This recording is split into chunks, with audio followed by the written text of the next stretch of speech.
Hello and welcome to the COVID-19 update on Channels Television. I'm Millicent Walker. First, the highlights.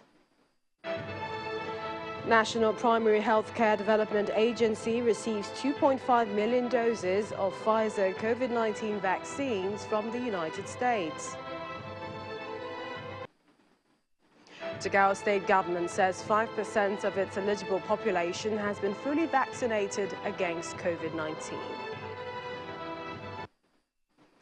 And World Health Organization warns that rich nations' desire to shore up vaccine stocks against the Omicron variant may threaten global supplies.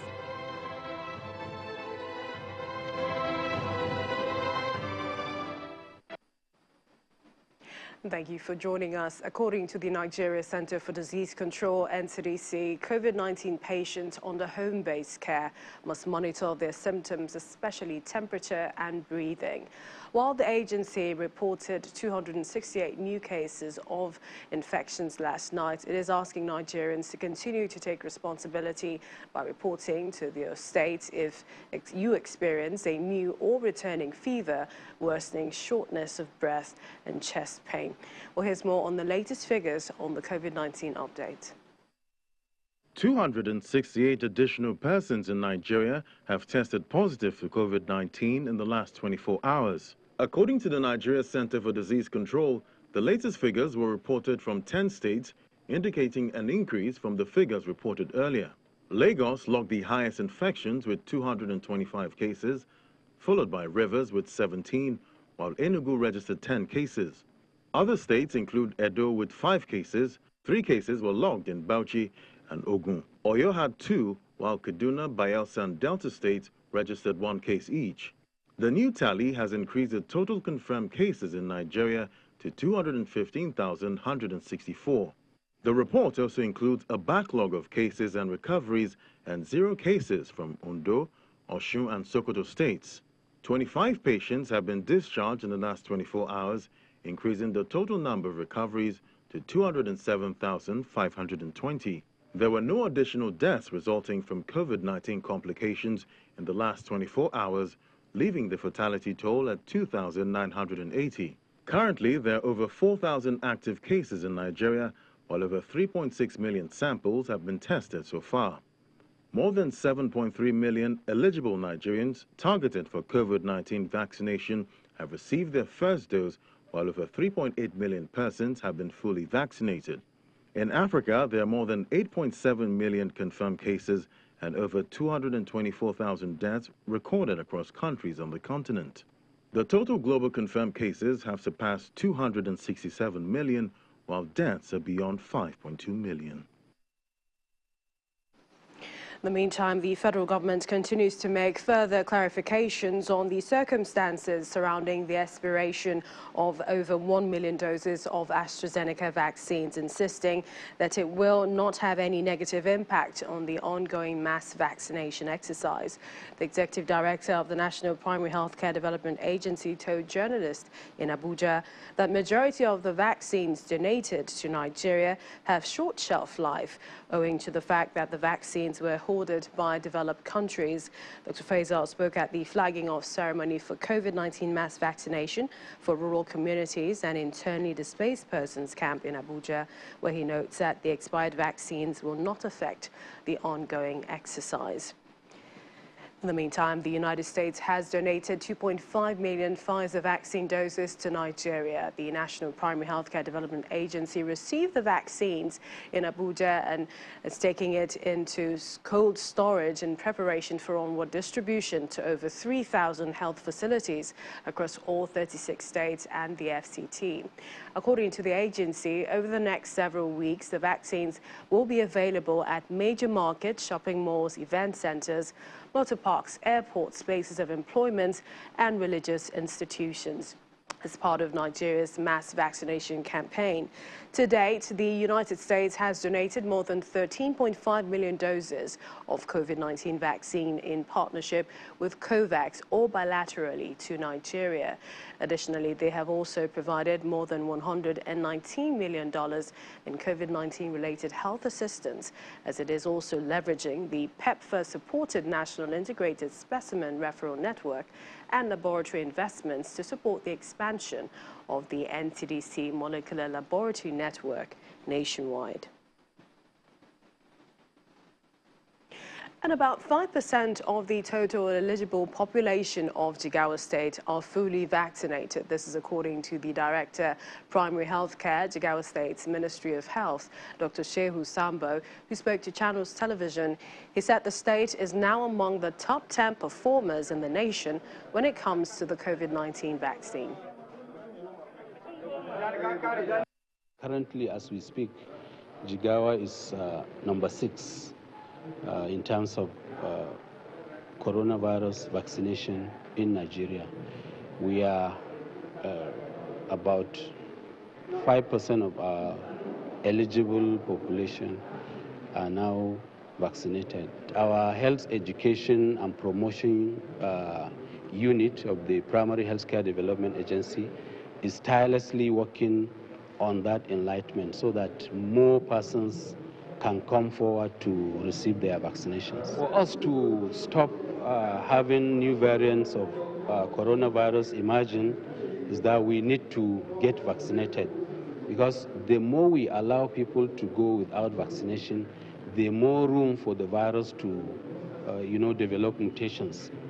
There could be more than Omicron if we don't get vaccinated. But Jigawa is doing its best to make sure that we are vaccinated, and then by extension, we stop further mutations. If you like, we stop further Omicrons from coming.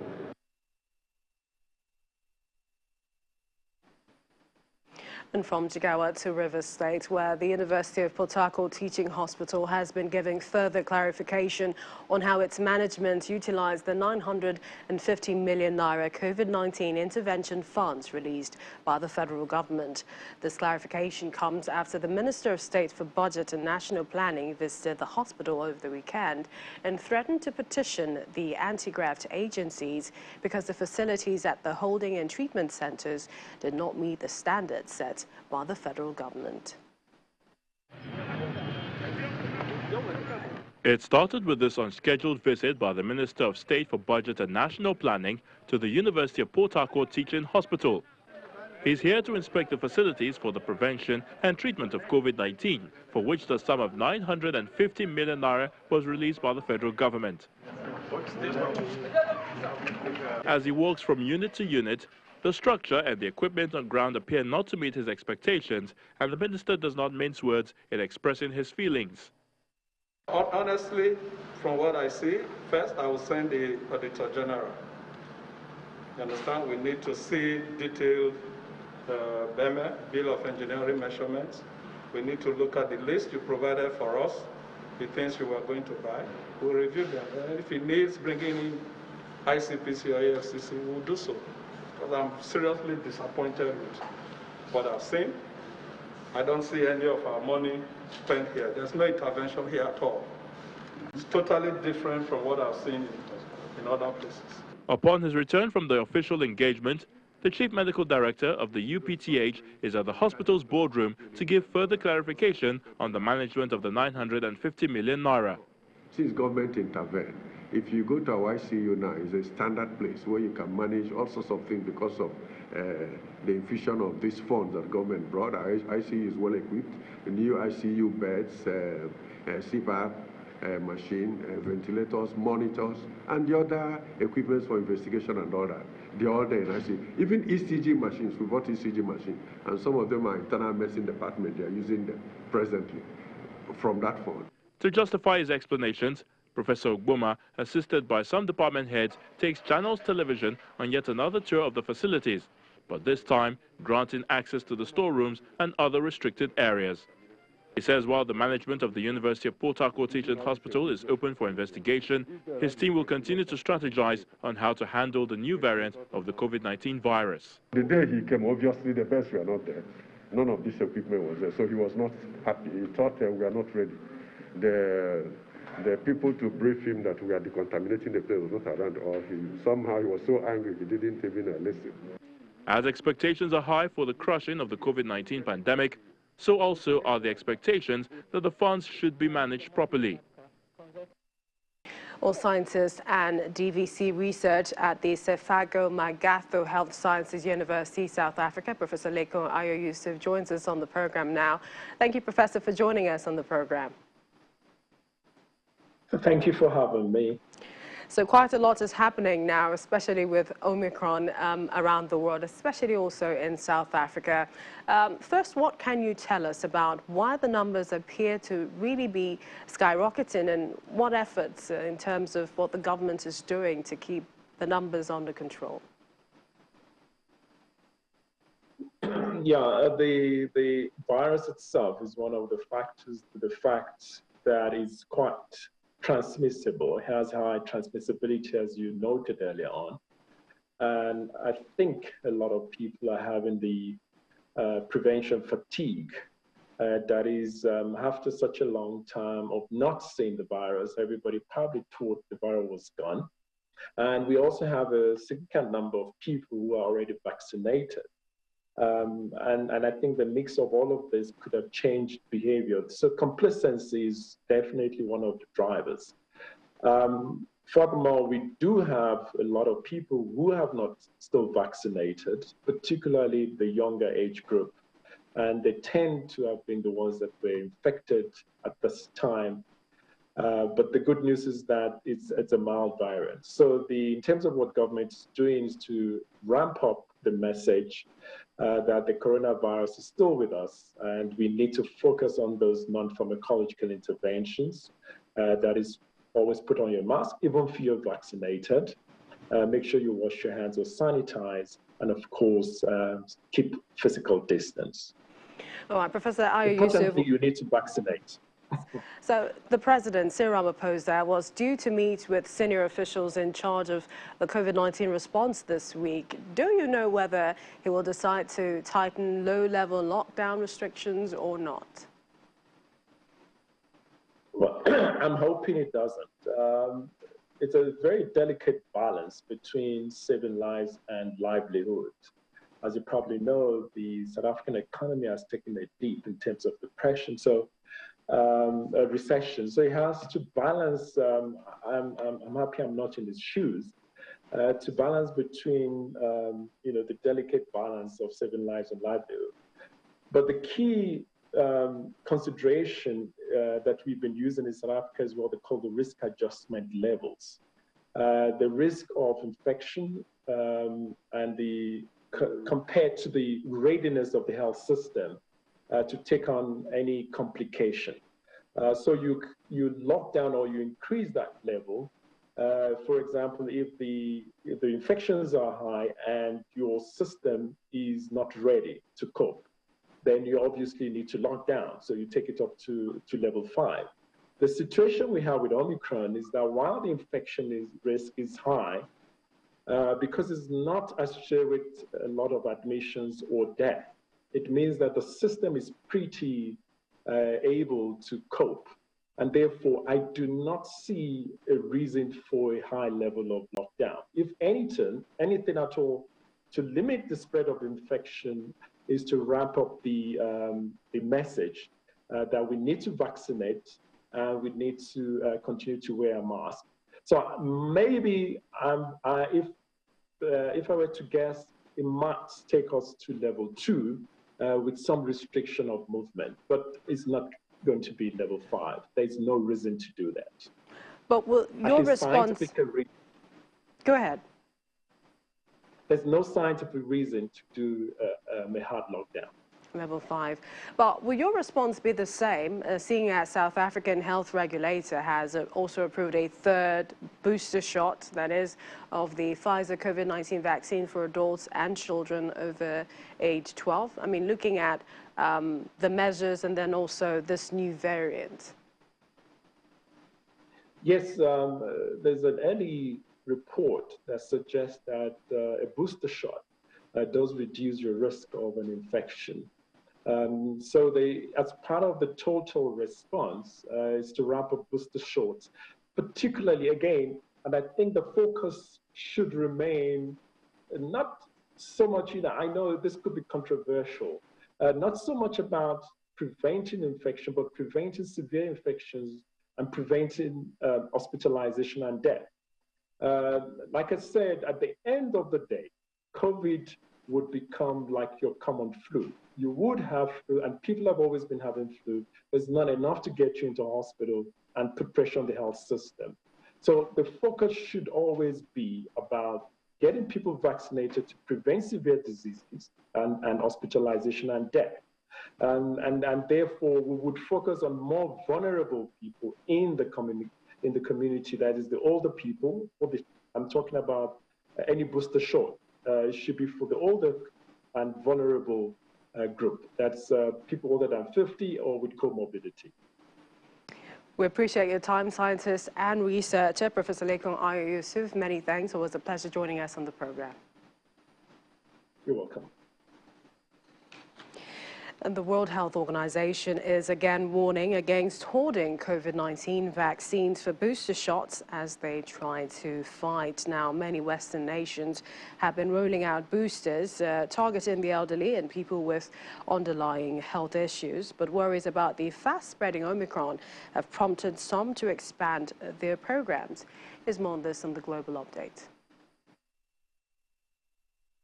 The World Health Organization warns that wealthy countries may start hoarding COVID-19 vaccines again, threatening global supplies as they seek to shore up stocks to fight the new Omicron variant of the coronavirus.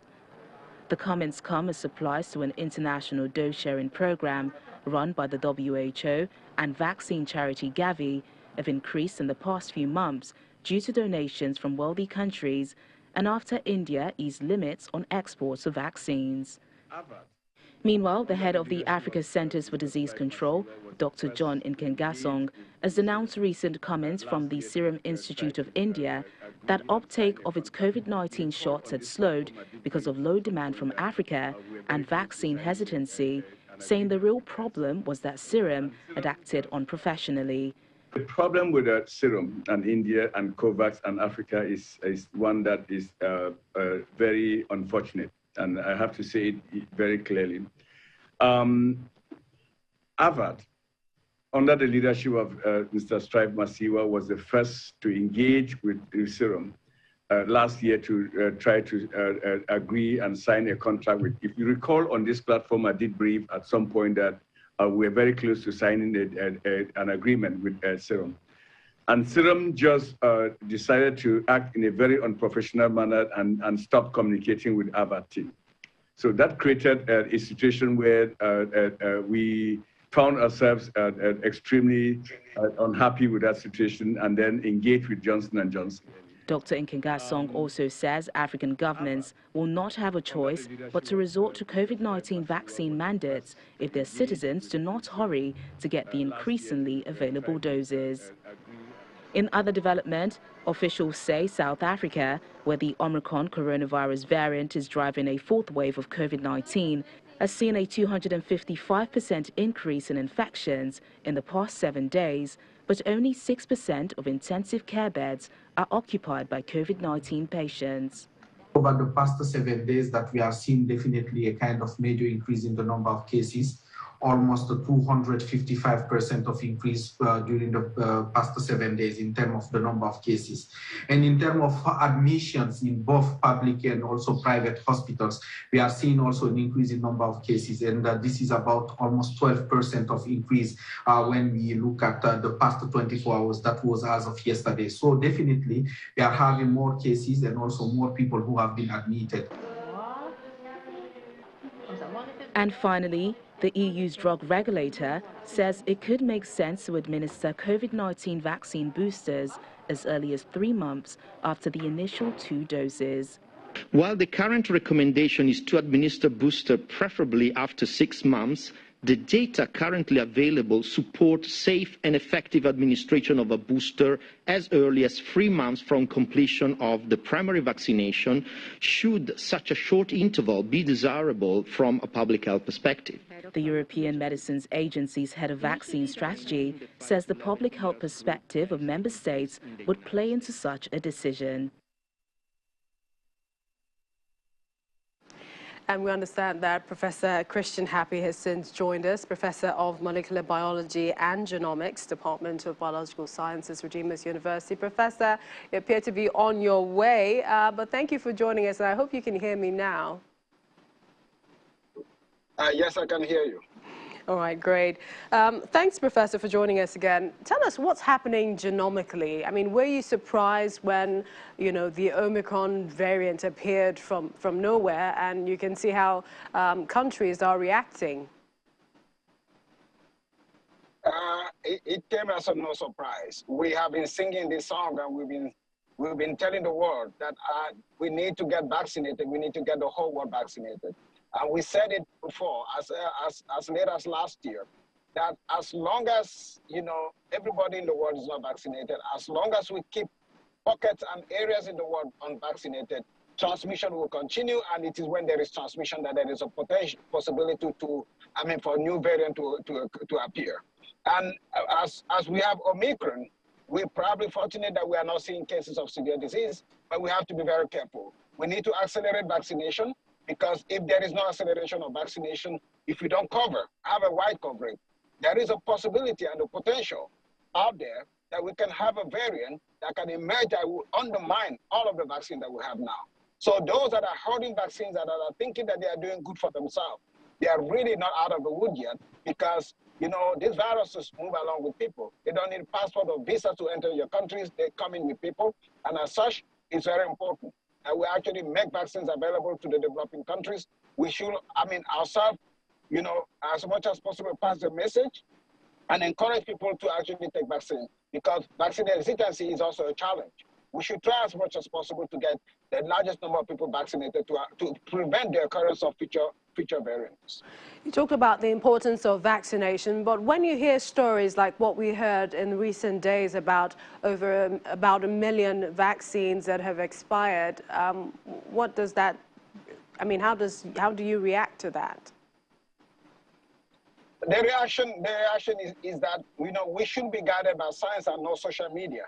I think the millions of doses of vaccines that have been thrown away by the government is not because the government didn't want to put it in the arms of Nigerians. The doses are there, but many people are not willing. People are not willing to go and get the vaccine because they are driven by misinformation. And they are just a very strong anti-vax movement out there. And I think, you know, we should double, information. The government should double information. We should try to understand that vaccines are very important, because, you know, even if you get infected having received the vaccine, then your case is not as bad. We're seeing the case in South Africa. You know, we need to increase the number of people that are vaccinated in order to reduce the number of hospitalizations and the number of deaths. Professor Christian Happy is a professor of molecular biology, genomics, Department of Biological Sciences, Redeemers University. Thank you so much for joining us, and do have a safe trip on your journey. Thank you very much. Thank you for having me again on the program. You can visit our website for more updates and a better understanding of the pandemic. It's channelstv.com, news at your fingertips. That's the program this evening. Thank you for watching. I'm Millicent Nwaka. Stay healthy.